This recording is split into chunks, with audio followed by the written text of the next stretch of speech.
Pourquoi fête-t-on le Nouvel An le 31 décembre? Le premier responsable de nos excès de fin d'année, c'est Jules César. Il fixe en 46 avant Jésus-Christ le 1er janvier comme jour de la nouvelle année.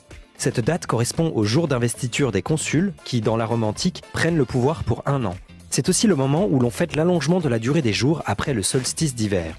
Au cours du mois de janvier, on célèbre alors Janus, le dieu à 2 faces, l'une tournée vers l'avant, l'autre vers l'arrière. Avant César, les Romains fêtaient plutôt la nouvelle année en mars, et après lui, ça changera de nouveau. Sous Charlemagne, par exemple, le nouvel an coïncide avec Noël. Avec les Capétiens, il est célébré autour de Pâques. Et pour compliquer le tout, les dates varient selon les régions.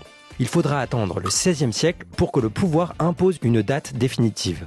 Le 9 août 1564, le roi Charles IX fit du 1er janvier le point de départ obligatoire de chaque année. Cette mesure fut complétée en 1582 par l'adoption d'un nouveau calendrier qu'on appelle le calendrier grégorien en souvenir du pape Grégoire XIII, calendrier qui est toujours en vigueur aujourd'hui. Sauf que toutes les fêtes de Nouvel An ne sont pas calées sur le calendrier grégorien. Le Nouvel An chinois a lieu entre fin janvier et fin février, le Nouvel An juif tombe en septembre ou en octobre, et le Nouvel An musulman se décale progressivement d'année en année.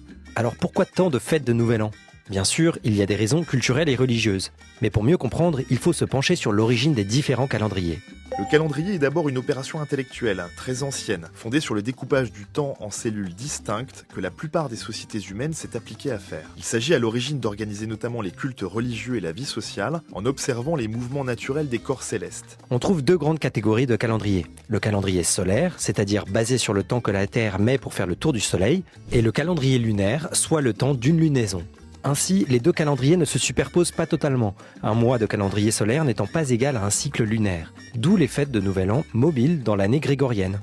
À partir du 19e siècle, avec les conquêtes coloniales et la mondialisation commerciale, le modèle calendaire européen se diffuse rapidement. Les anciens calendriers sont uniquement conservés pour les fêtes traditionnelles comme le Nouvel An chinois. Ce calendrier grégorien est aussi d'origine religieuse, et de nombreux projets calendaires ont tenté de le remplacer par un modèle universel, à l'image du calendrier révolutionnaire français instauré en 1793, ou de la Société des Nations, ancêtre de l'ONU, qui a tenté de le réformer en 1927. Cette réforme de la SDN, qui envisageait à un moment une année de 13 mois, tombe à l'eau à cause d'oppositions religieuses et de la guerre. Donc, n'en déplaise à César, si le 31 décembre c'est pas trop votre truc, soyez rassurés, il y a plein d'autres possibilités.